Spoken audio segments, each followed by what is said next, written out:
welcome back to our Unleashed run of interviews. We are interviewing all the bands from the New Metal Festival, which is happening in Wrexham on the 27th and 28th of September.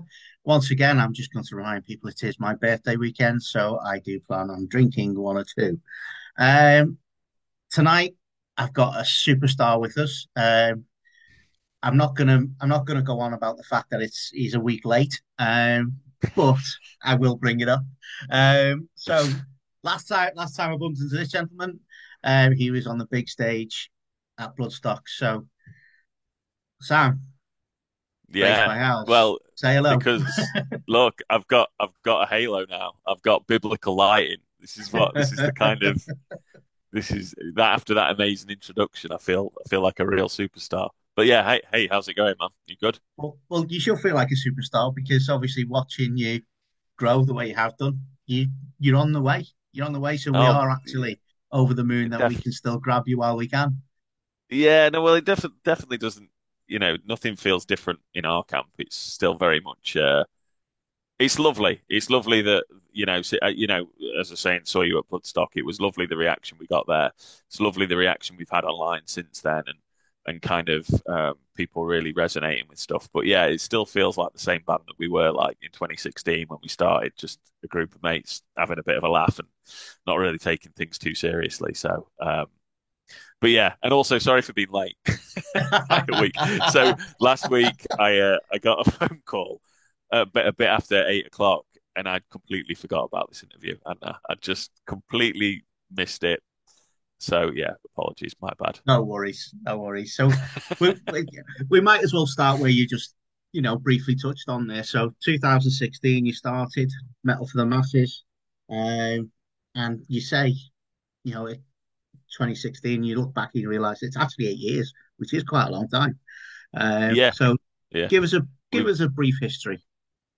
so actually, so 2016 was the year we started, but we were a bit of a we did things in a weird order as a band. So we didn't like kind of go out there and cut our teeth playing live. We kind of got an online presence first.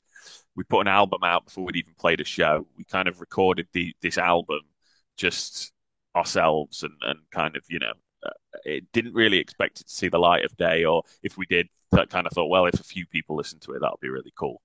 So 2016, we put an album out, which was the Great British Grind Off, and we did a load of music videos that kind of did all right online and started to get a bit of a following.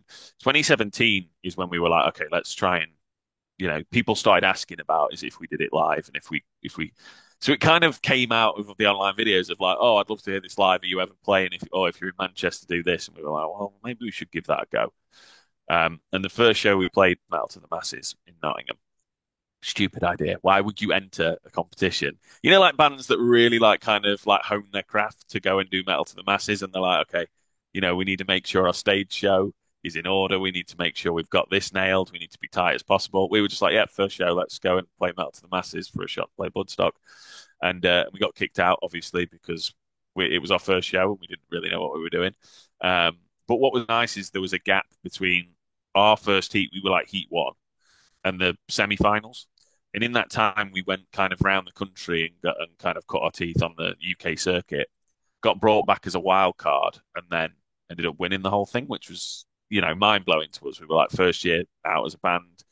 Um, we were still doing the video stuff, which obviously gets a lot of traction. And I think to this day, it's an interesting thing because I think even to this day, people are still, oh, I love your videos, and I'm like, yeah, cool. Are you coming? You coming to see us live? And they're like, oh no, your music's awful, but your videos are really good. Like, it's kind of like, yeah, fair enough. Um, so yeah, we won Metal to the Masses in 2017, played the New Blood stage. That was a dream come true.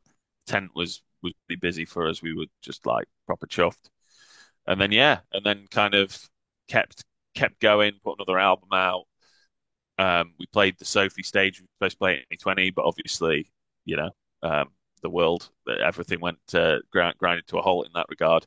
And then 2021, we eventually got to play it. And then obviously this summer just gone, we got to play the main stage after releasing the new album. So yeah, it's been a wild journey, and it's felt like Bloodstock has been um, a kind of pivotal point of this band. It's been a real central force for what makes us us, I guess. So it seems a bit. I know you see a lot of bands who like play festivals, and it's like, oh yeah, we're doing this festival, and then they go and play it, and then that's it. And I feel like on our social media presence, we've harped on about Bloodstock a lot. But it really is quite special to us from like a punter point of view, and then obviously the Metal to the Masses stuff. And obviously, I know that you guys are involved with Metal to the Masses, so you know what it's like for what the opportunity is like for bands and how important it is for them and all of that. So when it comes to Bloodstock, I mean, me and Frank went to the last indoor Bloodstock. And obviously, we're showing how old we are now as well. Um, Yeah. now, I missed the very first outdoor one, but I've been to every single one since. Oh So, wow. Okay. so that's Bloodstock. It's part of my DNA now. Yeah. It's a massively important to me. I'll book tickets regardless of whether I like any of the bands playing because more it's more than just a festival to me. So, and then obviously getting involved in the Metal to the Masses to me, it's special, and I'm proud to be part of it. And so, obviously, Yeah. sitting here speaking with you guys, who at the moment you're the poster boys for Metal to the Masses. How does that sit with you? Well, yeah. That's. I mean, that's. Yeah. It's awesome. It's lovely. It's an honor. Like because it's so, like I said, like you say, it's such a big deal, and it's such a big deal for a lot of bands. It's such a big deal across the country. Bloodstock's a big deal to a lot of people for numerous reasons. Even before we started Raised by Owls, like you said, I'd not gone quite as long as kind of the whole time it was outdoors. But I think my first one was like 2011, and I was like, okay, this is the best festival I've been because I'd done Download for a few years, and I really enjoyed Download, and then I was like, you know what? I went to Bloodstock, and I was like, this is it. This is amazing. And every year was just the best weekend of the year. Just such a party, such a good time. The best people, like awesome band. And like you say, it didn't matter who was playing, but there was always someone. There was always someone you just walk into a tent and Oh there'd be yeah. someone great on. Um, so yeah, it was very important for us. So to be part of like, to kind of be as you say, poster boys. I'd not really thought of it that way to be honest, but it's lovely. And yeah, incredibly proud, incredibly honoured. And yeah, yeah, it's exciting because the great thing about Metal to the Masses is there'll be a new poster boy soon, which is awesome. Like, it's not going to be us forever of like, oh yeah, they did New Blood, Sophie, Maine. There'll be someone else who comes and does that, and then that's the awesome thing, right? And that's what Bloodstock have nailed because they really do care about the underground scene and they care about unsigned bands, and it shows. That's fantastic. Hey, coming out of your mouth is brilliant. But we will talk about this year's Bloodstock. But I also, before we go on that, I just want to mention the previous time we played in 2021 because uh, obviously the Sophie Lancaster stage. It was the first year we were back allowed to play out, um, and it was an extra day as well. Um, Yeah, and I dragged Kelly along, my girlfriend, for her first Bloodstock, and it was like, okay, right, we're going to watch Raised by Owls now. Now, obviously, I'd seen you with Footprints of the Custom in Manchester, yeah, um, and I think we were in the process of booking you for the following year's Pentrafest. yeah. So, obviously, dialogue had opened and whatnot. So dragging people in there and seeing that's the Sophie stage go off the way it did. I Well, mean, it was so it's really interesting because it feels like every single Bloodstock has been super special to us for different reasons. So New Blood was like it was one of the first festivals we played. We'd never had that kind of reception. The crowd was packed. It was like, oh my God, we're at Bloodstock. It's our first time, and I think first time super special. Um, and then the Sophie one was obviously massively special because it felt like a real level up, a real achievement. But then you had the COVID element of it as well, where we were like, we've not been able to see people for so long, and we've not been able to do this for so what felt like. I mean, it was there was a year out, but it felt like forever, and that felt really special because that was our first show back post COVID as well. We tried so hard to get a warm up show. We tried to because we were like, we can't go in after a year and a half off and just do Bloodstock like the biggest show we're doing. We can't do that. We need to get a what. And every gig we got fell through, and it ended up being Bloodstock, and it was still awesome. But yeah, and then yeah, it's just like you say, it's weird. Like it's been very special for very different reasons, and I've not really thought. But I mean, I did at the time the COVID one, thinking, wow, this is special because and the gravity of like a lot of people's first band back will have been us, which is quite weird. Or the bands on that day. I know that there was Anakim and Ward 16 and um, Beholder and Onslaught as well. So we were like Yeah. people's first bands back after a rubbish time. So that was lovely as well. So yeah, yeah, crazy. And then obviously, next question is on this year. I know you'll have been talking about it and talking about it and talking about it, but we're not going to stop. We No, are no, going no. to keep Yeah, talking about it. So it's still not sunk in. It's still not really sank in how awesome it is. Like, um, I'm waiting for one day to wake up and be like, oh yeah, that was normal. It still feels like a fever dream. I mean, all three feel like a fever dream, but yeah, main stage this year was really special. Um, Felt like a real like home run, if you see what I mean. Like, yeah, felt like a okay, because I remember it was funny. There was one year, I think it was the year after we played New Blood, and there was a night. It was the Thursday night, one of the nights, and me and Toby were really drunk in the arena, and we went and had a look at the main stage. And Toby's partner at the time was with us, and she took a photo of us in front of the main stage, and we were like, "Oh, one day," like kind of joking. And there was part of me that didn't really believe that. I was kind of like, "Well, that'd be nice," but not expecting it. So to do it felt like a real achievement, and obviously, a lot of people know my mum came to the show. She came on stage with us, which was, people want to talk about as well. But what was lovely about that as well is it's the first time she'd seen us. She'd never seen us live. So, really. yeah, so the first time she'd seen us was like in that capacity and as part of the band and stuff. So, Hmm. that was really cool. So I was chuffed that, and she keeps talking about it. Like, so I work from my mum's, so I technically work from home, but like I travel to my mum's and have like an office up in my old bedroom. So I see her every day. And yeah, she always talks about it. She's like, "Oh, wasn't that a good day? Wasn't that a good day? Like, I'm so glad we did that." And it was like, yeah, it was awesome. It was really good fun. Um, and super metal of me to biggest death metal show of my life, bring my mum along and rock out with my mum. Well, the other thing that really stood out with your mum being on there is I know there was a lot of piss taking going on and things like that, but she's actually massively proud of you. You could Yeah, see yeah. that coming through with all the tomfoolery going on and all the bollocks and that. What did stand out is just like she understands how much it means to you and things like that. So, Hundred I mean, hundred percent. She was super proud. She was beaming. And like she still says it shit. She's like, I hate it. I hate that noise you make. But she's just like, you're so good at it. I don't get it, but you're so good at it kind of thing. It's like, yeah, cheers, mom. the, But yeah. the other thing I'd like to bring on, we're talking about that and getting on the big stage and, you know, for the type of music you play, I mean, it's Mm. proper extreme music. You know, Yeah. Yeah. get seeing that type of thing being played on a stage that big. It's something that me growing up, never really thought it would happen. I always thought that type of thing, you're lucky to, get in the Hop and Drape in Manchester, something like that. But, Yeah. actually seeing it on that kind of stage, and obviously, it's actually a major, major achievement for you guys.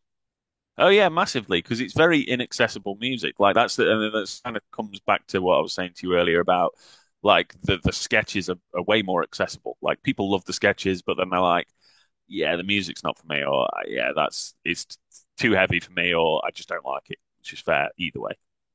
So yeah, the music's inaccessible. We've kind of shot ourselves in the foot. If we were a bit more like mainstream sounding, we'd have probably like nailed this. We'd have probably been like, all right, okay, we've got these videos. We'll just bang out these pop metal anthems and we're away. But we're not going to do that. Like, we're gonna just keep making horrible The noises. But temptation to sell out is there. yeah, oh yeah, I've tasted the fame now. I've tasted what it's like to be main stage, and now I'm like, maybe a clean sang chorus isn't so bad. No, I'm never going to do that. I'm never going to do that. Well, I was lucky enough to have a AAA pass one year, and it was the year Down played. Oh, Now, nice. so I managed to watch the last 20 minutes of Down from the side of the stage, and I looked out to that crowd, and I shit myself. There's that Yeah. many people there. How the hell did you feel when you walked out there, seeing all them people, knowing you got to perform in front of them? So it's weird, right? Like it lived in my head for so long. So I think we got booked around October 23. So from October to literally August till to playing, it was just something that just was going round and round in my head, just thinking about it all the time. Like, how am I going to do this? How am I going to do that? Oh, what if we did that? And just going through it. And weirdly, on the morning of, I'm quite nervous, but I'm quite nervous before I go on stage. Generally, it doesn't matter where I'm playing. It does not matter the size of the crowd I'm going to go out and play to. I'm normally like an hour before we go on. I'm a bit like not twitchy or not like I go for a couple of wheeze basically. I'm getting myself in the mindset, and I'm like, it doesn't matter where it is, kind of thing. I need to get. I have like this thing where I'm like, okay, I want to put on a good show. It doesn't matter what show it is. Bloodstock, I got the gravity of that, but weirdly, there was like I was just quite chill on the morning, and we went on the stage before they'd built it all, like first thing in the morning, and I was looking at it, and I'm like, okay, all right, like this is big, but let's just do it. And I thought my mum being there might have put me off. I thought I might have been stressed about that, and I wasn't. It was just all very chill, and I think that's like probably credit to Bloodstock's crew as well because they made that so seamless. Like there was no headaches at all. We were just on. They were just like a dream to work with, as everyone was backstage. And that going back to my mum as well, everyone looked after my mum. Like she was treated like such a queen backstage, bless her, and really looked after, which was lovely, and I really appreciated that. Um, but no, something like switches in my head. So I go to this thing where I'm like nervous, nervous, nervous, nervous. And as soon as that intro tape plays and I walk out, it's almost like I disappear. It's like I disappear for 40 minutes. And then as soon as I walk off, I'm like, I'm back. Do you know what I mean? I'm like, oh, what's just happened? So there was a few bits where I looked out and I was like, wow, this is a lot of people. Like, um, but, but Quite understated that. yeah, I was like, whoa. Well, yeah, but if you think about it too long, then Yeah. my my arse falls out from under me. So I had to just keep going. I just had to keep moving and casting spells and doing my thing. So yeah, but yeah, it's looking back at the photos is surreal. Where I like look at the photo and I'm like, okay, what we played that. That's not like photoshopped in. That's us. So yeah, very very cool though. Very very cool. So let's talk about your music then. Obviously, you've bit of a switch for you on the new album because previously you were all writing songs about quintessentially British stuff, Yeah. whereas this one you've really gone for, more just heavy metal, really, just heavy metal song themes and things like that. What's that all about then? Well, I knew I thought if we did a third album of British celebrities, it'd get a bit stale.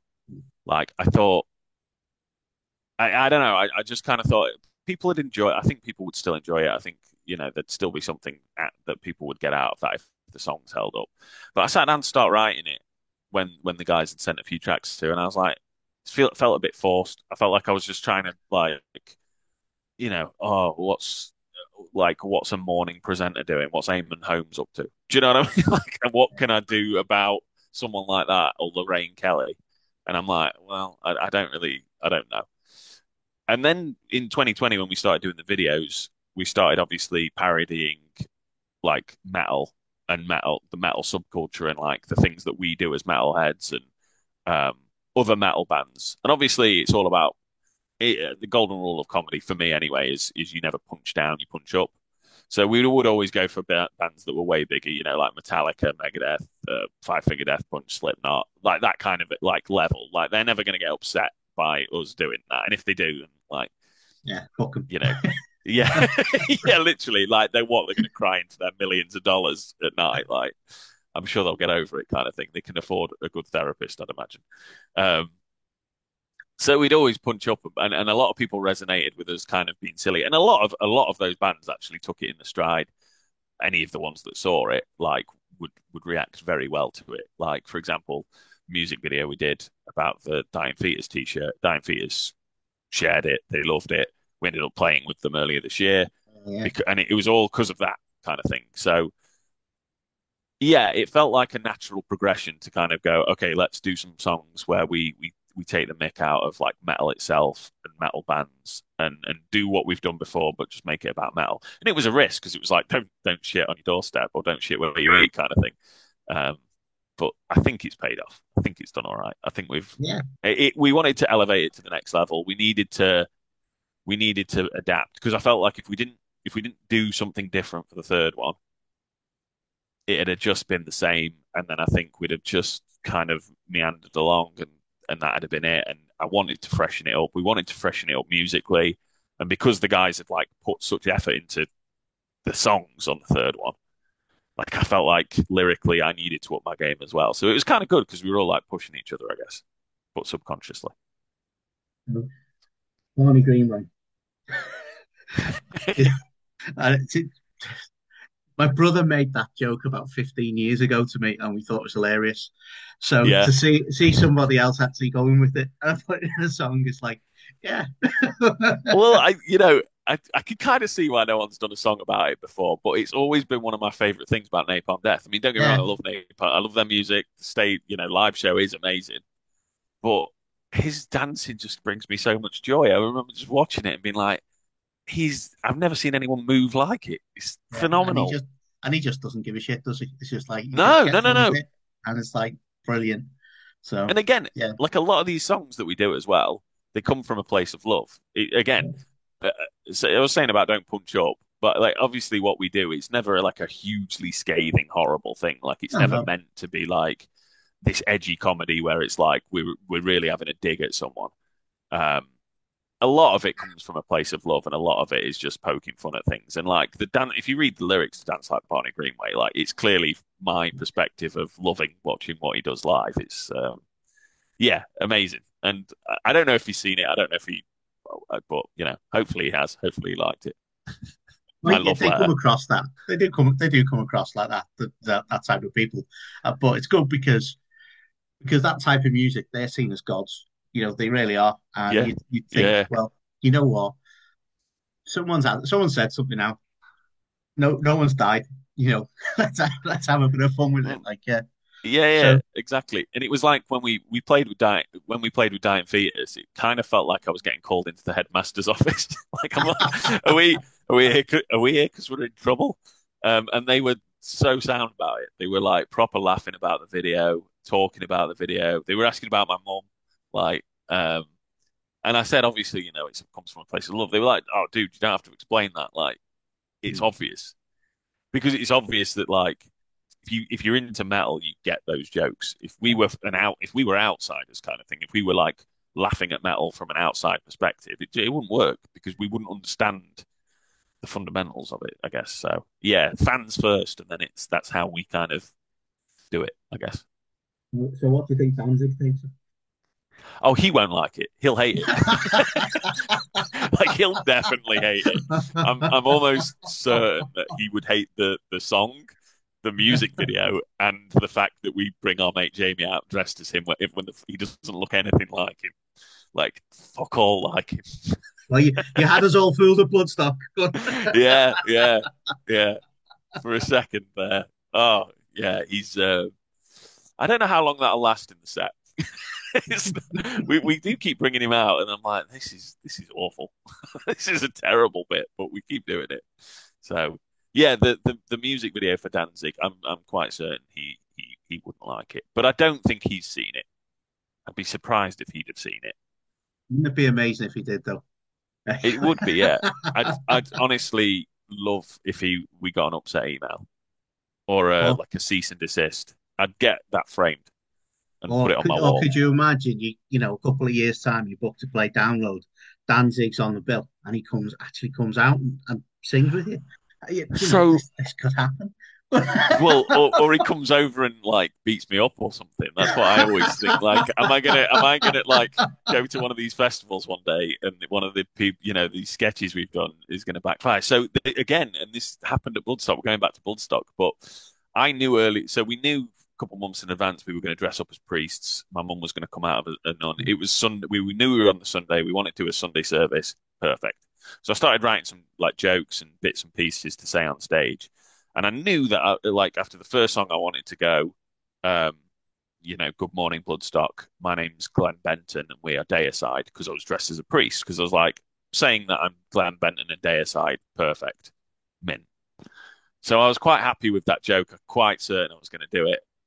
10 minutes before we went on stage, I went for a wee, and as I was coming back from a wee, I bumped into Glenn Benton.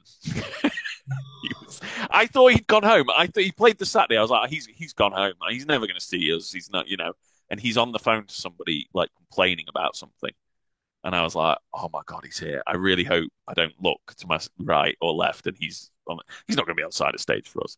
And he wasn't, thankfully. But whether he heard the joke or not. But we done. Sorry, I'm kind of getting too Carry on. excited and going on and on. But apparently, I can't remember who told us this, so I do apologize if the person's watching this. It was somebody when we were being interviewed, but someone who was like close or had who was within kind of the Deicide circle had said that they'd seen the video, like Glenn Benton and Deicide had seen the video that we'd done on the build up to Bloodstock, where I asked my mum if I can go to a festival, and my mum said something. I can't remember. She said something in the video about, "Oh, what were that horrible band you made me take you to see?" And what was his name? Frey Bentos. About like where she'd got Glenn Benton wrong and just said his name was a pie. And I was like, Mum, it's Glenn Benton. She was like, oh, what a horrible man. And like apparently the Deicide camp found it very funny. And I think Glenn Benton found it funny, but he was like, apparently, I mean, I don't know how true this is, but apparently he said, how did they know I had a brother called Fred Benton? Like I, how would they know that? I was like, oh my God, that's amazing. So one, I had no idea he had a brother called Fred Benton, and I mean, he might not. I mean, I don't know, but there's so many layers to that I find funny that he thinks we found out who his brother is and then done a gag about his brother Fred Benton. And actually, it's my mum saying the name of a pie in Britain that she's getting his name wrong. So, yeah, I love that. After talking about Glenn Benton in the video, suppose that's probably the where we take the conversation next. Then, so obviously, your mum's had a lot of abuse in the videos, but before your mum was on there as well, you have got a lot of videos there. Now, I know you said a lot of people like them more than your music, but um, where does this all come from? Are you just do you want to do a heavy metal sketch show or something like that, or I'd love to. Yeah, I'd really love to. I mean, it's great. We do it because we enjoy it for like anything. Like, there's no real financial gain in being a band like ours. So there's no like monetary thing that's like a motivator for this. It's like it's purely like just the enjoyment of like making music and like making comedy content and silly stuff, things that we'd find funny or and being creative in that sphere as well. So the way it typically works is I will write a lot of our material in terms of sketches. And I've been like self-learning how to do screenplays as well. So like kind of just reading screenplay books, doing online courses and just practicing. And it's great practice for doing that. So writing them up as screenplays, send them to the lads. I put them in the group chat, and then we kind of read through them or whatever. And then Lee has gone back into education to do filming, like film and editing for TV and film. So he films them, edits them. So we've got kind of like a little nice ecosystem and nice flow of how things work. I'd love to do something more like solid in that landscape, but I think and what we'd never really clocked on, like people have said to us since, have been like, "Oh, well, you've got the marketing nailed. Like it's a perfect marketing tool," and it is. But we'd never really thought about it that way and not just saying that of like, "Oh yeah, we never thought." Like we genuinely didn't think of it as like a marketing tool to just bang a poster on the end or bang a product at the end of it. It was just like, "Oh, this is funny," or "This is an idea, and I think people will like this," and this is cool, and it's on brand because we're a comedy band. It'd be very weird if we were like an uber serious black metal band and then we were doing, like weird, silly TikTok content. yeah, you Um, just like but get back to Glenn Benton doing TikTok and you go, yeah, exactly. So, um, yeah, I don't know. It's a weird one, but it has kind of more. We've kind of cottoned on to the fact that it's a marketing tool now. So you do notice at the end of the videos, there's our tour poster. There's like the new album. That's kind of that's like kind of we've got to do that now because it's now that we've seen that we can't not do that. But I still do it for the enjoyment. Like it's still like okay, people resonate with this, and it's like seeing the comments where people are like tagging their mates or they're really laughing about it or they're sharing it and stuff. It's really cool. And the fact that I know that we've kind of come up with this and we've made this and it's there's no one else involved. It's like a little DIY project. It's like we've kind of made it all from scratch. It's very rewarding creatively. Um so but yeah, obviously I'd love to do more with that.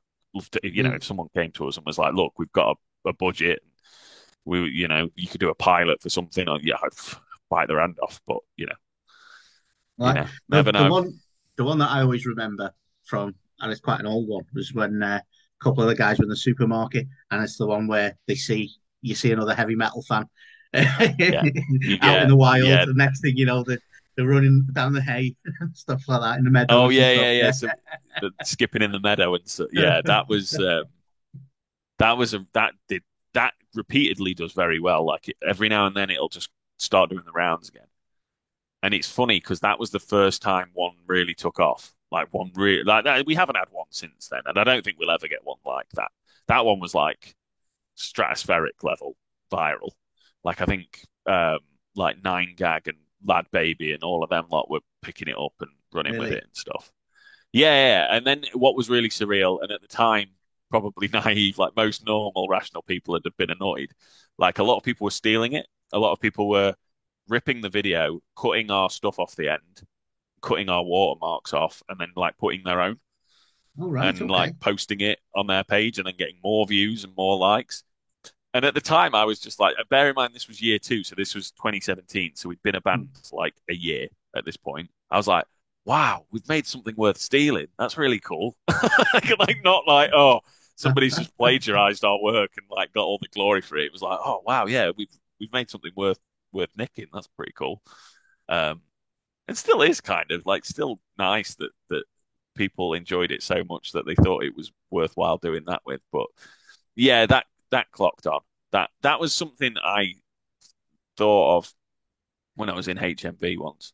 Saw someone in I can't remember what metal shirt it was. It might have been a Slayer shirt, and we did the nod. I thought there's got to be something in that. There's got to be something ridiculous in that because that's so universal. Everyone does it, and you Yeah. kind of trying to catch their eye as well. You're like, oh yeah, yeah, we Well, know.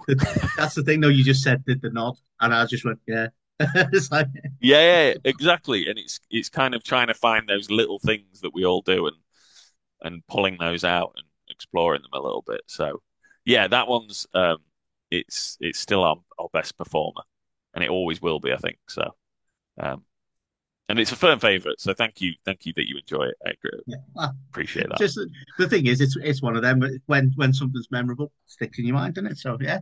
Well, yeah, and I think if it's relatable as well, like you say, like if it's something that you recognize as like something that you've done or very relatable like that, you're more likely to resonate with it, I guess. So it's nice when we get that. When we nail that, when we nail the thing of like, ah, yeah, it's like with the Dying Fetus video with the t-shirts. When people are like, oh yeah, I've got a load of horrible metal shirts, I can't go out in public wearing them. It's like, yeah, cool. We've tapped into cool. That's the desired thing. It's like, yeah, we know the pain of that kind of thing. So So we've got in Wrexham, we've kind of got a comedy legend sort of guy who hangs around sometimes. Well, two of them. Ryan Reynolds and Rob McElhenney. You might have heard of them. Um, yeah, yeah, of course. or as I like to call him, Van Wilder and the other bloke. Um, but I know everyone calls him Deadpool, but no, it's Van Wilder to me. Yeah. But uh, Green Lantern. He's Green Lantern to me. oh right, okay, there you go. Yeah. Yeah. Well, I'm National Lampoon's daft, so but Yeah. so I have always invite them to our shows, and we've not had them there yet. So can you can you think of a way we can get them there? Um, they've got the football club, haven't they? Obviously, you'd have to lure them in with like maybe some football awards. Just tell them it's like a football award thing. They're gonna win, or like you got to really be crafty. I think you've got to deceive them. It's not very nice. I think you've got to pretend to be like the mayor of Wrexham, and you're giving them the key to the town, There you and go. then they might That's the still one not. in it. So Fozzie, if you're listening, sort it out. We'll get them the key. Get them the key to the town, and we'll Key hand it to to Wrexham. and obviously as you're now a veteran handing out awards, we'll get Yeah, we'll get you I'll to hand it out to him. I'll give him the key. I'll give him the key to the Raise My House van. He'll love that. It'll definitely break down as soon as he puts it in the ignition. I don't know So how we're going to do a 12-date tour on it. I accidentally touched on something else we're talking about then, didn't I? So Yeah, yeah, you did. Let's you've go got into that. Yeah. yeah. Let's talk about Simon Hall and the event you went down to. I'm assuming it was in that London. Um, Aye. but yeah, so Simon got an award and you got roped into giving it to. How'd that happen? Yeah, that was lovely. So that was post Bloodstock. So that was kind of after we'd done the main stage thing. I got a call from someone at the Heavy Awards being like, "Look, Simon's winning this very special recognition award for all the work that Bloodstock does with Metal to the Masses. It's like the H Award, it was called, um, which is like the inspiration for all the stuff that someone wins it every year about like the work that they do in the metal community." And Simon and Bloodstock were winning it this year, and they wanted me because we'd gone through Metal to the Masses and we'd done the journey that we talked about earlier. They wanted us to present it. I thought it was awesome. I was like, Jesus, really? You want me to present it? Like, there's. So it was lovely, and very, very cool to be able to witness them get that award because it's very well deserved. Like we're a very small part of that history, but it's an honor to kind of see it get the recognition and kind of on that platform as well because it was at O2 Kentish Forum, which is like a Right. big venue and it was Yeah, yeah. full and just a lot of the kids there might not have known. They might not have even known about Bloodstock. They might not know what Melt to the Masses is. Some of them might be in bands. You know, it's just getting that awareness out there. So yeah, it was awesome. And Simon's been a huge supporter of us. Like he booked us for Sophie. He booked us for main stage. Um, took a chance on us with main stage, to be honest, because we'd not even got the album out yet. And we'd Hmm. been a bit inactive for a while. We'd kind of had a year off and slowed. So yeah, I think bless him, he took a bit of a risk on us. And fortunately, like we did all, we but yeah, so it was awesome. Awesome hanging out with him. Awesome presenting that award. And we felt like fish out of water being at an award ceremony like that because we were just like, what are we doing here? like, So, like so proper in the red carpet bit where there's like people that I've seen in Kerrang magazine for years and on posters and stuff, and I'm just like knocking around with them, and I'm like, imposter syndrome's kicking in. I also and that gave Simon the award, the H award, but introduced it as the H from Steps award, which was, you know, which I I did think see that Simon, as well. yeah, yeah. I also saw, was it pints of prosecco? Yeah, yeah, yeah, yeah. We had a good time. It was good fun. We lived it up. We only went down. We didn't stay though, so we kind of came back same night and stuff. So nice little jaunt in the city at the Heavy Awards. Yeah, it was a great event. Real experience for all of us, and yeah, the I had to do a bit of a speech, so I kind of talked about our experience with Metal to the Masses and what it meant to us, and kind of touched on the things that we were talking about earlier, and then presented the award to Simon. Honestly, it was such a great honor.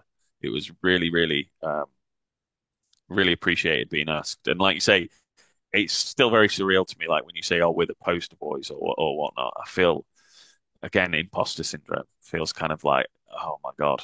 I don't know. I'm like so awkward with it all. I can't just accept like compliments or praise or Yeah. I'm just very grateful, but yeah, it all feels very, very surreal. So, Well, just but remember yeah, it you was awesome. deserve it. You've worked hard, Well, and you've put out, things that have made people happy. You've yeah, got quality there as well. So, you should be proud of it. I know it's difficult for some people, but you know, you'll just have to take it because yeah. I'm just gonna because have it's to put going to my keep coming. Yeah, big boy pants on and take my yeah. praise and Suck it compliments. up. Yeah, yeah. Well, the joy thing's a huge part for me. Is like if we can make people happy, that's awesome. And again, like that's the thing with our style of humor. It's never to divide. Like I was saying about edgy comedy and stuff. Like, don't get me wrong, we veer into like near the knuckle stuff and like we make a bit of a risque joke and stuff. But our intention's never to divide people. It's always to unify, as hippie as that sounds. It's always to, like, have a good time and bring joy, I guess. Well, I'm making myself feel sick now, so I'll stop. is there anything else you'd like to add? Anything we've missed out? No, we've talked about the new album, Volume 3, The Satirical Verses. That's out now. You can order it. It's all on streaming sites. You can buy merch on Bandcamp. We've talked about Bloodstock, which was huge, pivotal show for us. We've got the tour coming up. We were obviously playing Wrexham, which we're super excited for. Wrexham's night 1. So you're getting the first taste of our awful set. So yeah, it's good. It's going to be 12 dates across 4 weekends, like Friday, Saturday, Sunday, Friday, Saturday, Sunday. It's going to be a lot of fun. Playing some areas we've never played before. Playing some areas we've not been to for a long, long time. And they're selling really well. Like, I think people, there's a cool pickup this time round, and hopefully that's off Bloodstock. Hopefully that's off. I don't know what it's off, but it's awesome to see. And then Christmas, we have got 2 Christmas shows. One that's not yet announced, which will be really exciting. And we're also supporting All Death at the Underworld in London, which isn't a big honour. We were supposed to support them back 2021, I think, and it all fell through because of Omicron variant. And then they had their Christmas show in July, but it clashed with the festival we were playing. Never really worked out. So glad to finally get that together. And I think we will do it, but we're working on a Christmas single as well, like a charity Christmas single. Hopefully, that's the first time I'm saying it as well. So if it doesn't happen, like, sorry, but I think it will. I think it's gonna. Well, I think you the did do stars will Stay, align. didn't you? Yeah, we did. We've done a few now. We've done a couple. We did our own. We wrote our own Christmas song, and that was a song that will, one of the songs in the history of Christmas songs. We did Band-Aid. We did 50 metal vocalists during COVID. I remember that one. Yeah. Yeah. Oh, did we do another one after that? No, and then I think it was Stay Another Day. I think we've just done 3. So this would be Christmas single number 4. Right. So yeah, fingers crossed. Once the tour's done, it's recorded. The song's recorded. We just need to do the video and do all the other bits and pieces, all the admin around it. But so that should be fun. But we'll see. Thank you. Well, thank you very much for your time. As always, it's been a pleasure. Thank you. And we look forward to seeing you on the 27th of September in Wrexham, XS. Yeah, look forward to seeing you and Ryan Reynolds and Rob from Always Sunny. Yeah. I always get his surname. I can never say his surname. And I was just about to try, and then I thought, I'm not going to embarrass myself. Rob from It's Always Sunny. Yeah. Everyone knows what I mean. Well, we just call him the other one up here. So, yeah. Yeah. Van Wilder, the other one. So all that's left for you now is if you can just introduce your video. Awesome. Well, yeah. See you in Wrexham. Can't wait. I've been Sam from Raised by Owls, and this song and music video is called I'm Sorry I Wore a Dying Fetus t-shirt to your baby's gender reveal party. Perfect.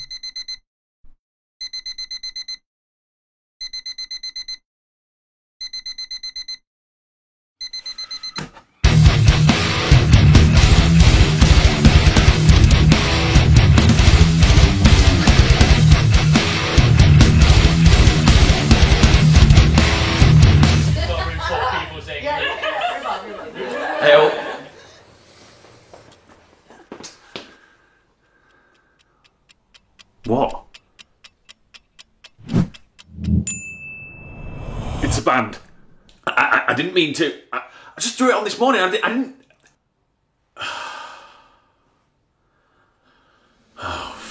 Forgive me!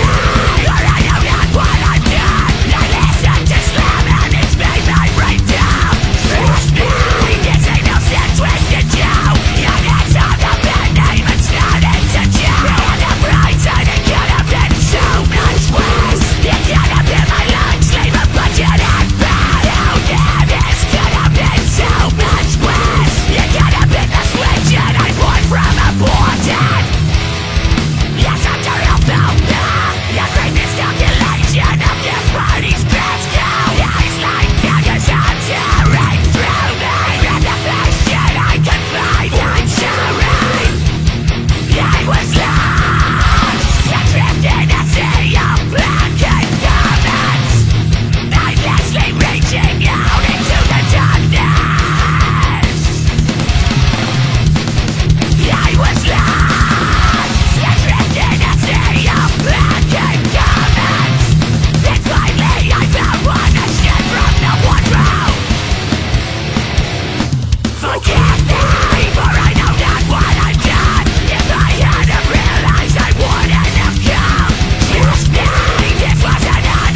Does that say Dying Fetus? Yeah, but look, They're it's... my favourite band. I love Wrong One to Fuck With. Doesn't John Gallagher look weird with hair? All right then, have a nice day, love. Yeah, you too.